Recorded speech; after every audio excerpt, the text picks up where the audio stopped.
What if you could question people in a way that would allow them to solve their own problems, or they would allow themselves to come up with a solution for the thing that they're looking for?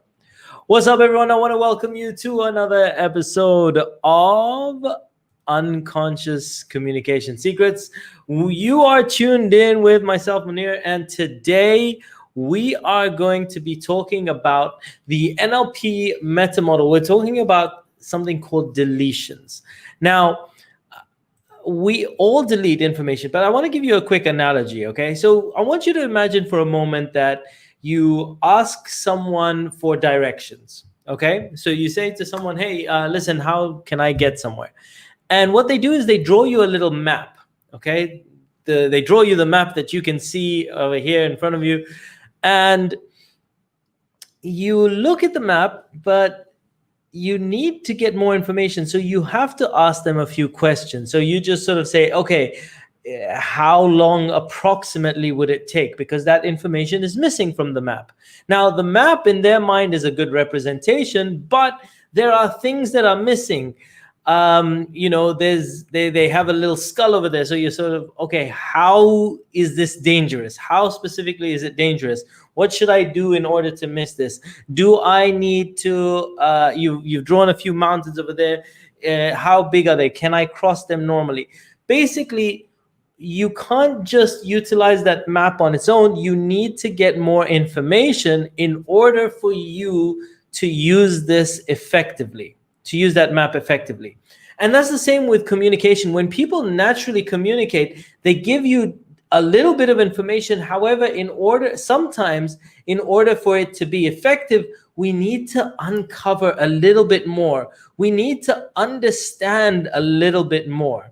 So that's what we're going to be talking about today. We're going to be talking about how do you uncover more of that information, but also how do people and why do people delete information when we talk? So, but first of all, why is this important? It's ultimately this skill of uncovering deleted information is so important because we need information in order to solve problems. We need information to get people out of where they're stuck, or to help them to see some of the issues or challenges that they're facing with their thinking. Now, you don't always need to. However, sometimes it's very, very useful, especially when someone is stuck in a certain area. Now, first of all, why do we delete information when we speak? Ultimately, in any given moment, we have about 2 million bits of information that are coming into our minds every second, right? So from all the different, like perhaps the feelings that are in your toes, right? That's the information that you're deleting, because in order to cope, you can't have all that information. So we delete loads of bits of information. So our mind is naturally designed to delete loads of bits of information, because we don't need every bit of information at every given moment. So our mind is designed to do that. However, and that's useful in some scenarios. However, in some scenarios, our deleting of information, especially when we're communicating, causes us some problems. And you'll see why in a minute. And in the 70s, Dr. Richard Bandler and John Grinder, basically they studied a couple of people. They studied these amazingly successful therapists, Fritz Perls and Virginia Satir, and they noticed that they would ask specific kind of questions that would allow them to uncover information, to retrieve deleted information. This is what like great detectives do as well, right? And what you'll see is we naturally do this in certain scenarios. As with everything in NLP, we naturally do it in certain scenarios, but I'm bringing it to light so that you can do it more consciously when you need to do it versus by chance. So let's talk about it. And so we're talking about something called meta model and deletions. Okay. Now, the first category is something called simple deletion. So when someone just says, I'm scared, okay, they've deleted a bit of information. I mean, naturally, when someone says, I'm scared, you'd say, what are you scared of, right? That is you see, so naturally we already do it in certain scenarios where we ask information. We want to uncover bits of information. So when someone says, I'm scared, naturally we want to ask, wait, what are you scared of? Okay, what happens is sometimes we create more challenges by assuming. So if someone says, can you pass me that paper, they're not telling you which paper they're referring to. Give me an update on it. Give me an update on what? Like, what are you talking about? So these are different ways that we delete, or people delete. Shall we go there? So this is a simple one to understand. It's basically when someone doesn't give you enough information, they've deleted. That's why it's called a simple deletion. They haven't given you enough information. So how do we recover that lost information? You just want to ask something like, what specifically, which specifically, where specifically, using that sort of thing. So I'm scared. What are you scared of, or what specifically are you scared of? So that's how that's the simple way of asking that question, the questioning when it comes to meta models. Can you pass me that paper? Which paper specifically would you like me to pass you? Give me an update on it.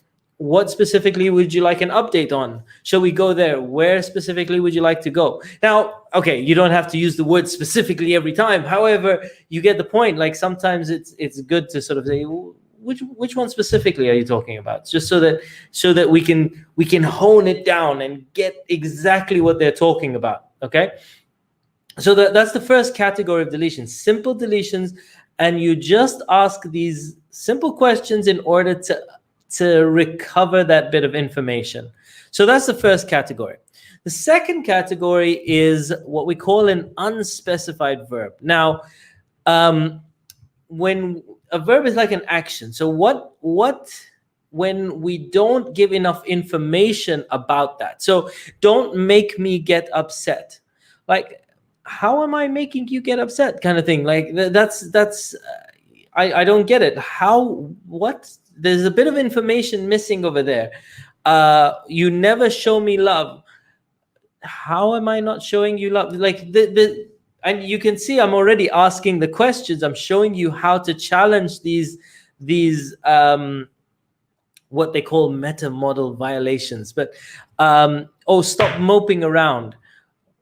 Moping? How am I moping? Kind of thing. Sarah was mean to me. How was she mean to me? So you can see already, in order to recover the lost detail, what are you talking about? You just sort of say, okay, how? In what way? Or you can repeat the thing as a question. So if someone says stop moping around, you go, moping? And someone will give you more information about that. So ultimately, you want to recover lost information. You want to recover the lost detail. What do they mean specifically when they say, don't make me upset? How, in what way am I making you upset? Or how am I making you upset? Or what am I doing to make you upset? You never show me love. In what way would you like me to show you love? Or how am I not showing you love? Okay, so in what way was Sarah mean? So you can ask these questions in order to recover that information. The next category is something we call comparative deletion. Now, when we talk about a comparative deletion, what happens is in someone's mind, they are comparing themselves to something else, or they are comparing something to something, but they are not communicating it. So when somebody says, I am better, you need to uncover and understand better than what? Better than who? What are you referring to? Okay, it's healthier. It's healthier than what? Okay, so you want to understand what in their model of their mind, in their thinking, what is going on that they're not saying verbally. He's the best. Better than who? Okay, or even sometimes when someone says better, faster, stronger, brighter, younger, whatever. All of those are comparative words. And if they're not giving you the other side of the equation, you want to get that out. Obviously, in most scenarios, you don't want to like, if you know, then you don't need to ask the question. But if you're in a coaching environment, you definitely want to be asking these questions, especially. Even you would like this dish. When someone says even you would like this dish, they're comparing you to somebody else in their mind. They're like, even, so you must be thinking of other people. Who else are you referring to in your mind, right?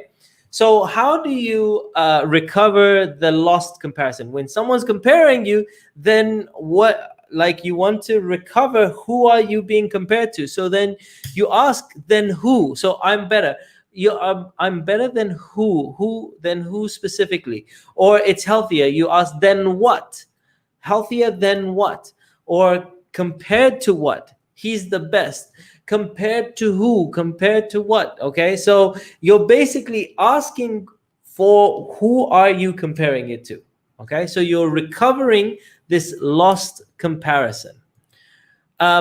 Then there's something called lack of referential index. This is what the category is called, lack of referential index, which it's simply like they're referring to someone, but they're not telling you who they're referring to when they say a statement. So for example, they know that you did it. Who is they, right? So when we're talking about lack of referential index, they say the term they, who specifically are you referring to? So they know that you did it. We are going to get together. People won't like it. Who specifically are people? When you say we are going to get together, who specifically is we? Okay, so you want to recover the referred to person, people, etc. So who specifically? They know that you did it. Who specifically knows that I did it? Or who knows that I did it? We are going to get together. Who is we? People won't like it. Who are people? Okay, so you want to recover that, the referred to people. Now, the next category is something called nominalization. Now, a nominalization is when you turn an action into a noun. So it would be nice to have some appreciation at work.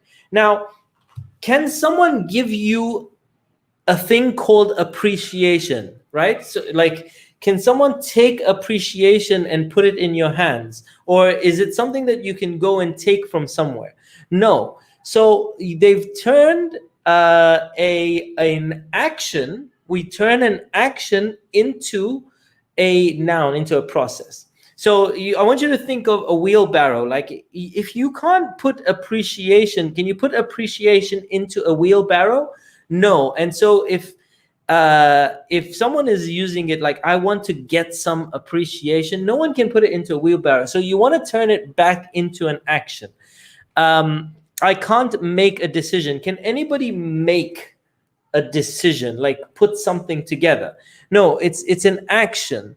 I want to have great success in my life. So again, they want to have something, but we're missing bits of information because it's not something that you can have, like as in something that someone can give to you. I want better communication from your team. So I'll show you what I mean. In order to work with these things that we call nominalizations, you want to turn it back into a process. So it would be nice to have some appreciation at work, right? How would you like to be appreciated? Okay, we're turning it back into an action, right? It's not something that someone can give you, it's an action. So you add the words, the letters ing to it. Instead of I want to get some love, how are you going to be loving? Or how would you like to love, etc. I can't make a decision. What do you need to be deciding? right? What is it that you need to decide? To decide, what can you be deciding? These are basically, we're taking this thing that doesn't exist, like I can't have it, and we're turning it back into an action. I want to have great success in my life. What would you like to succeed in? To succeed, or etc. I want better communication from your team. How would you like the team to communicate with you? So again, we're taking this thing that is not a noun, okay? It's not something that anybody can have. We're turning it back into an action, okay? And by doing so, we can recover information that's been lost. Like, we need to know, when someone says, I want success, what would you like to succeed in? And then we get more information around this. So so this is the category called deletions from the NLP Meta Model. Hopefully it makes sense. It's an amazing and very, very powerful way for you to start to recover bits of information that people have deleted. These are the categories of deletions.